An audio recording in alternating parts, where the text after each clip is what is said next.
bagi yang berpuasa. Kalau tidak berpuasa itu ada bulan musibah. Karena pahala itu dilipat gandakan. Ya, tetapi dosa juga dilipat gandakan. Pada bagian kali ini yang akan kita bahas mengenai bagaimana mengelola yang namanya keuangan. Cakap bermanajemen keuangan. Oke. Jadi di bulan Ramadan sebenarnya sama dengan bulan-bulan non Ramadan, di mana kita sebagai manusia itu pasti memiliki kebutuhan yang harus dipenuhi. Bedanya ketika bulan Ramadan kebutuhannya berkali-kali lipat. Contohnya misalnya yang biasanya beli sahur setahun sekali, ketika datang bulan Ramadan maka kita beli sarung, beli baju, kemudian yang punya pasangan yang beli pasangan. Iya. Dipercepat ya, karena di setiap bulan Ramadan itu di setiap Lebaran pasti akan ada pertanyaan. Kapan menikah? Besok. Kapan menikah? Itu jawaban yang paling sakral ketika kita bersilaturahmi dengan sanak keluarga. Itu pasti. Nah, di bulan ini pasti pengeluaran kita itu pasti berlipat-lipat ganda dibanding aktivitas bulan yang lain. Contohnya berapa harga pakaian sekarang. Kalau di bulan Ramadan itu biasanya banyak diskon. Yang awalnya cuma membeli satu, melihat ada yang namanya diskon itu biasanya membeli banyak. Apalagi ketika misalnya kita memiliki marketplace, Shopee, kemudian Tokopedia, TikTok, Shop, apalagi kita ada fasilitasi yang namanya misalnya Shopee, kita kredit, biasanya kalah orang-orang. Biasanya hanya membeli sepatu, tiba-tiba ada diskon,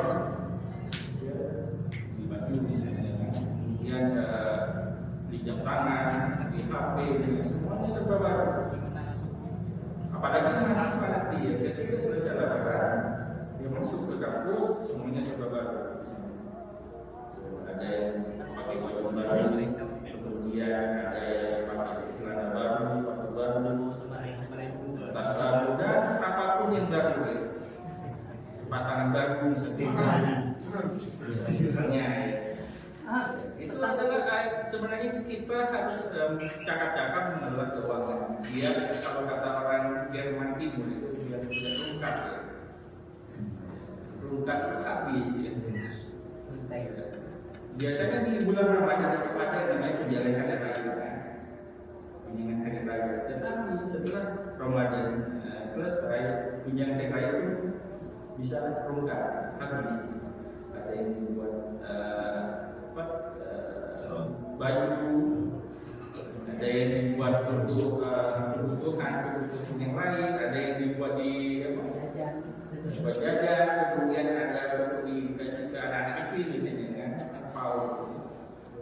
kita bisa cakap mengelola yang namanya keuangan di bulan Ramadan, karena pendapatan juga bertambah di bulan Ramadan, kemudian pengeluaran juga bertambah. Apalagi ada kewajiban kita di bulan Ramadan yang harus kita tunaikan, misalnya yang harus kita tunaikan zakat. Di 10 hari terakhir itu biasanya sering beradu antara masjid dengan pusat perbelanjaan itu sama-sama adu ramai ya. Dan justru biasanya pas sepinya itu ketika selesai tarawih, pas tarawih itu sama-sama ramai. Apalagi fenomena saat ini kan, di mana ada masjid yang ada amplop itu kan justru ramai. Maksudnya mana? Iya.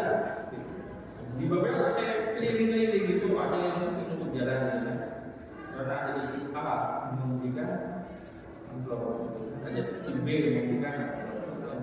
Nah itu fenomena yang terjadi di masyarakat kita. Di mana ada bank, di situ ada orang. Makanya kita harus sebenarnya harus sama-sama ya bisa mawas diri ya, jangan terlalu boros ya. Kalau dalam keuangan itu semakin banyak pengeluaran itu namanya boros. Tata kontrol misalnya. Emang kita yang ditahan itu sebenarnya makan di siang hari, nafsu di siang hari, tetapi pas malam itu nafsu tidak terkontrol.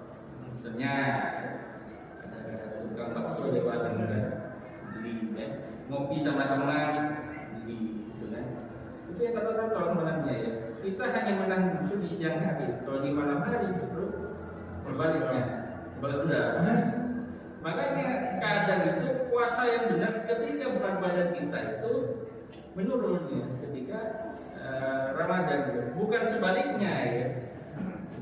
Banyak fenomena yang sekarang ketika maksud saya ya, ketika selesai bulan Ramadan bukannya berkurang berat badan, justru malah tambah mengembang.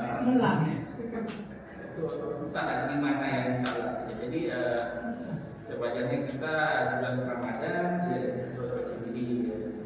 Apa yang kita kerjakan itu banyak-banyak lillah kita. Mungkin itu yang bisa saya sampaikan sebenarnya. Mau tanya Kiai, Apa bedanya Kiai hemat sama pelit Kiai? Hemat itu ya hemat untuk kebutuhan kita agar kita kaya, hemat agar kaya. Kalau pelit itu sesuatu yang seharusnya dikeluarkan tapi tidak dikeluarkan. Contohnya misalnya saya harusnya buka itu makan nasi misalnya. Saking pelitnya kepada diri sendiri, saya tidak mau buka makan nasi, makan 3 rumah. Beda itu ya, beda antara pelit sama hemat. Yang seharusnya itu misalnya di bulan di Idul Fitri misalnya pakai baju baru misalnya. Baju yang tahun kemarin itu masih pas. Jangan begitu, khususnya kepada diri sendiri. Keluarkan yang seharusnya dikeluarkan itu dikeluarkan. Kalau nggak punya, ya jangan dipaksa gitu kan. Misalnya tidak punya baju, tidak punya uang untuk beli baju, ya jangan sok-sokan beli, apalagi utang gitu kan. Ada yang demikian memiliki gengsi yang seharusnya tidak dikeluarkan justru dikeluarkan. Jadi itu ya. Jadi kita boleh berhemat tapi jangan pelit. Oke, mungkin itu yang bisa saya sampaikan. Kurang lebihnya mohon maaf. Subhanallah mau berjawab sesuatu yang tidak atas taruh ke waktu beliau. Assalamualaikum.